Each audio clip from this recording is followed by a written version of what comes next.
Good morning, friends. Let's talk about some important questions when it comes to meditation. In last few days, people have asked me about different stuffs related to meditation. Now, let's address one by one. First, you are not able to sit for a longer period of time. Now, this is very obvious. Why? Because your body, your mind is not habitual of sitting into any meditative posture for longer period of time. Now what should you do? Well, the answer lies in another question, that how do you eat an elephant? You eat it by pieces to pieces. In the same way, you first of all start to build your ability to sit in meditation for might be 10 or 15 minutes, thereafter 20, 25 minutes, and then taking it further to 30 minutes, 45 minutes, and thereafter up to an hour. Now remember the nutshell. If you are a regular person going through your day-to-day life, anything from 20 to 25 or 30 minutes of meditation is fine enough in a day, morning and evening, so two times a day. But if you're going through any crisis response, now what is a crisis response? You are going through depression, you are going through something that has really troubled your mind, you are thinking about it obsessively, you just can't forget anything that happens to you or some turbulent events in your life. Now, during that period, you need to spend at least 1 hour in the morning and 1 hour in the evening. This can help you to reverse and get out of these negative emotions. Okay, next question. How does it work? People often ask me about how mindful meditation works. Well, again, the answer lies in a very simple questions. You need to understand the algorithm of our mind for this question. Now, what is the algorithm? Let's understand. We have our five organs, sensory organs, through which our mind gets inputs. So, if you see someone beating to a child, you see that. Now that's a sensory response. Now once that sensory response get inside your mind, your conscious mind, it does a classification, whether it's good or bad. Now this is where a crucial part begins. To judge it whether it's good or bad, it gets down to the unconscious or subconscious mind, tries to find out all the memories whenever a child has been beaten, whether this person, just keep in mind, whether this person classifies it as a good or a bad event. Now, if you are involved into child trafficking, beating a child would be your day-to-day job. So for you, that would be normal. But if you are a normal person, if you see that, you will feel heartfelt. Exactly. So if it's a bad event, how bad it is, how many times you have seen a child beaten by someone, according to the number of repetitions you have, you feel that level of intensity, and that intense response, when it gets back to your body. Now how does that gets reflected on the body? By means of sensations. Your body loves sensations, you crave sensations. Anything that you buy, just don't get into it. If you are going to buy a fridge, if you're going to buy an air conditioner, basically you're not buying the air conditioner, you are going to buy that product because you love the feeling and the sensation given by the use of that product. In the same way, after seeing of beating a child, when you hear something, right, when you hear something, that classification, in Buddhist terminology they call it as the sangya, the part of your mind that analyzes. And how, and after sangya, that when it comes to deep mind, it further classifies how bad or how good is it, and according to the response that you get, you know, on your body, you start feeling those sensations. So after beating a child, when you feel that heavy feeling, you start feeling rush of your blood because you start getting angry. And then due to this response, since you have these sensations, your body need to respond to it, and then you take a physical action, you go and try to stop a person from beating the child. So every physical action, according to the Buddhist philosophy, is related to the sensations.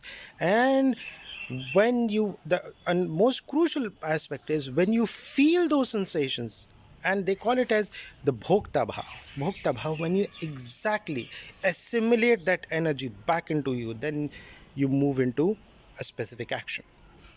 Now this is an entire logic, entire algorithm of your mind. And what mindful meditation then does, it makes you first of all aware about what's happening in your mind, your breath. When you start feeling the breath, then suddenly the superficial sensations that usually pops up in your mind but you never feel it in your day-to-day life, you start becoming aware about them. And then thereafter, what happens when you becoming aware about, then the third level comes, when exactly you start feeling it. When that feeling comes, when that sensation comes, how it further evokes other emotions. Why? Because every time when mind classifies things as good or bad, or how good or bad it is, and when you react to it, it's more like if you are from computer science background, it's more like a for loop or a counter. What counter does is it adds +1. So it reaffirms that this action has happened under these sensory responses and your mind loves it. Now your mind loves it by +1 more. So it goes back to your subconscious again and it increases that counter. So earlier, if it was 1,000 times your event was stored, now it's 1,001 times stored in your mind. This is the same way new habits are built. That's why people say if you want to build a habit, you have to keep doing it regularly. And this is where the power of repetition comes within your life. So if you understand this practice, where exactly we can break the cycle? We can break at what level? You see an event happening and you respond to it. Okay, further break it down. You see an event, you get the inputs, your sangya classifies as good or bad. No, you can be just aware about it. You can't stop it there, because this response of being good and bad is evaluated by going deeper down in your unconscious and subconscious mind. And when that reply comes according to that, the judgment happens. So you can't exactly do anything till that moment. But when you realize it that it is really bad or really good, after that, when the emotions arises in your body, in your mind, and with those emotions a roller coaster of different feelings and sensations and thoughts comes into your mind. Now this is a moment where you need to strike hard. You need to understand, if you react to it, if you say, oh my god, this was so bad, you have increased the counter by +1. And if you say, I would not react to it, just understand, you are creating an aversion for this event. So earlier, if you have not like it, if you say, I will not react because now I'm conscious, no, this is again going to create a +1 counter for not liking the event also. What you need to do?